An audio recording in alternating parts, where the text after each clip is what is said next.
ખરેખર તમે આ સભાના લાયક જ નથી. હકીકત છે. શું પડી છે આ લોકોને કે તમારી દીકરીઓ બચાવવા માટે તમારું સ્મશાન બજારમાં ના ખોરવાઈ જાય એના માટે આ મહેનત કરે છે ને આપણે અહીંયાથી એક આંગળી પકડીને દીકરીને નથી લાવી શકતા. કોઈ ફરક નહીં પડે, મારે કોઈને આમાંથી વેવાઈ નથી કરવાના. એ ના ફરક પડે તો મને કોઈ વાંધો નથી, પણ કડવો જ છું ને હકીકત છે. અને આનો જ લાભ આ વિધર્મીઓ ગણીએ કે અસામાજિક તત્વો ગણીએ કે લુખોએ ઉઠાવે છે. મારી નજર સામે દીકરીઓ અહીંયાથી એક્ટિવા લઈને જાય છે. કદાચ અહીંયા બેઠેલા લોકોને આટલી વાત સમજાય છે, અહીંથી થોડી દૂર પણ આ વાત જાય છે અને એમને સમજાય છે કે મારા દીકરીઓ માટે વાત કરવા આવે છે. મારે દીકરો નથી, મારે દીકરો છે, દીકરી નથી. પણ મેં આનું મથાળું આપ્યું છે કે દરેક દીકરી મારી દીકરી સમજી અને આ અભિયાનમાં જોડાયો છું. ઘરના તાળાની ચાવી લોક મારીને આવું છું. મારું ઘર છેલ્લે વગડામાં છે. છેલ્લે વાઈફનો ફોન આવજો કે 12 વાગે પહેલા આવજો, બીક લાગે છે.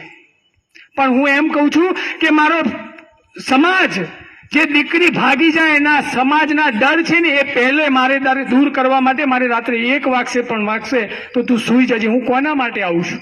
આ બધા કોના માટે આવે છે? શું તમારી નૈતિક જવાબદારી નથી? આ સોસાયટીના એક સમાજના આગેવાન તરીકે તમારી જવાબદારી નથી કે દરેકને કમ્પલસરી કરીએ? ગણપતિ મહોત્સવ ઉજવો છો, અહીંયા ઉજવો છો ને, નાસ્તા કરશો બંધ કરી દો.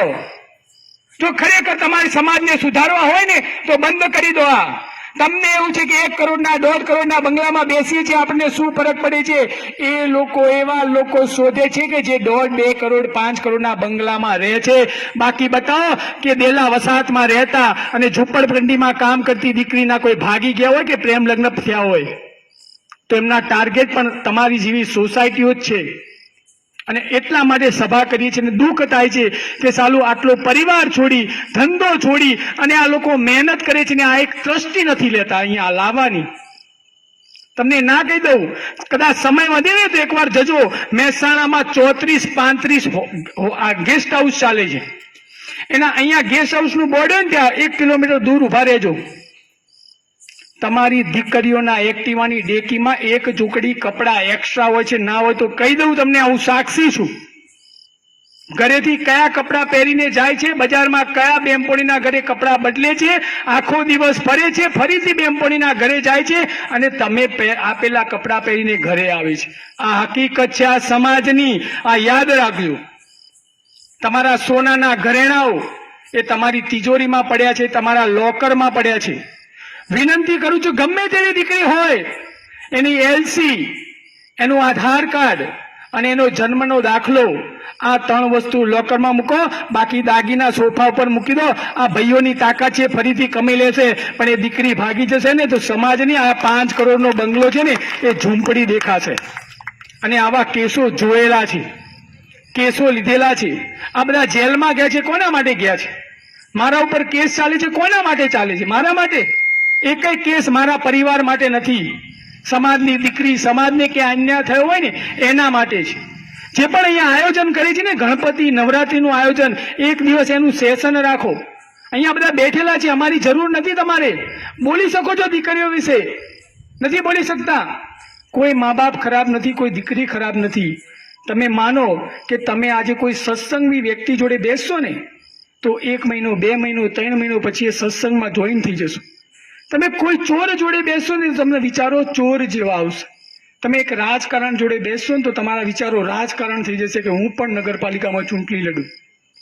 અને તમારી દીકરી કોની જોડે બેસે છે? આમાંથી કેટલા મા બાપ એમ માને છે કે મારી દીકરીના મોબાઈલનો પાસવર્ડ મને ખબર છે? હાથ અધર કરો. જઈને ઘરે જઈને મોબાઈલ પેલા તોડી નાખો, કાં તો પાસવર્ડ લો. અને આવી તાકાત ના હોય ને તો દીકરી જન્મવા માટે તમે લાયક નથી. અમારા શબ્દો કડક છે પણ કડવા છે તો સાચા છે. તમારી દીકરીનો પાસવર્ડ મોબાઈલનો કેમ ખબર ના હોય? મારો દીકરો છે 11 વર્ષનો, જોઈ લો મારા મોબાઈલમાં. એની યુટ્યુબની લિંક અને મારા યુટ્યુબની લિંક સેમ છે. એ યુટ્યુબમાં નાનો કાર્ટૂનનો વિડીયો જોયે ને તો પણ મને બતાવે કે એને શું જોયું છે. દીકરો છે તો પણ હું ચિંતા કરું છું. કારણ કે જોતો તો નથી ને કે ડ્રગ્સ શું છે, દારૂ શું છે, દારૂની પાર્ટીઓ શું છે, એ તો નથી જોતો ને. યુટ્યુબમાં સેમ છે મારી ને વાઈફમાં. તમારી દીકરીના પાસવર્ડ તમને ખબર નથી. ના પાડી દો, મોબાઈલ નહીં મળે. અહીંયા જેટલા બેઠા છે એમના 5 મોબાઈલ છે, એના કરતાં દીકરીનો મોબાઈલ મોંઘો હશે. આટલી તો ચિંતા તમે દીકરીની કરો છો. ના કરો, ભલે દીકરીને જે માનવું હોય માને. તમે નાના હતા ને ત્યારે દવા પીતા હતા. શું કરતા હતા? ના પીવો એટલે નાક બંધ કરીને દવા પીવડાવતા હતા. એની માને ખબર હતી કે આ જો દવા નહીં પીવડાવું તો આ બીમાર પડશે, મરી જશે, એટલે એને દવા પીવડાવવી પડે. તો આપણી દીકરીને સમજ નથી. એ વખતે નાની હતી ત્યારે પીવડાવતા હતા ને. પણ અત્યારે ભલે ગમે તેવી મોટી થઈ ગઈ હોય, 80 વર્ષના ડોસી થઈ જાય ને તો પણ એના મા માટે દીકરી જ હોય. અને આપણી દીકરી અત્યારે વાયરામાં જે ખબર નથી પડતી મારી જવાબદારી શું, તો પણ તમને તો ખબર છે ને મારી જવાબદારી શું. એને દવા તમારે પીવડાવવી પડશે, સમાજને જે કહેવું હોય કે. બાકી આ જ રીતે અમે સભાઓ કરીશું અને આ જ રીતે લોકો સાથ અને સહકાર આપશે ને તો એકવાર આ લોકોનું પણ મોરલ તૂટી જશે. સાચી વાત કે ખોટી વાત? અને આ બધા ગાંડા છે. આમાંથી કેટલા લોકો માને કે મને ભગવાને બધું આપ્યું છે, બધું, જમીન, દીકરી, છોકરો સારો, સંસ્કારી, વહુ, એના છોકરા, કેટલા બધાને ક્યાંક ના ક્યાંક નથી આપ્યું ને. હા, પણ હું એક વાત કહું, જે મને નહીં આપી એવું કોઈને ના આપ્યું એવું કહેજો. બુદ્ધિ કોને ઓછી આપી છે આટલામાંથી? બધાને આપી છે. કોઈ ગાંડું છે આમાં? આ બધા બેઠા, આ બુદ્ધિ વગરના બધા બેઠા છે, ગાંડા બેઠા છે. એટલા માટે તો તમારી દીકરીઓ બચાવવા આવે છે. બધી બાકી ડાયા લોકો તો બંગલામાં એસીમાં જઈને ટીવી જોવે છે. આ બધાને ભગવાને બુદ્ધિ ઓછી આપી છે અને ગાંડા છે ને એટલે સમાજ માટે દોડે છે. બાકી ડાયા લોકો દોડતા નથી. તમને પણ મેસેજ વાંચ્યા પછી ક્યાંક ચિંતા થઈને એટલે તમે આવ્યા છો, એટલે તમે ગાંડા જ છો. બાકી ડાયા લોકો આવતા નથી. તો દરેક બહેનોની વિનંતી છે, આપણે પણ એક ગ્રુપ બનાવીએ.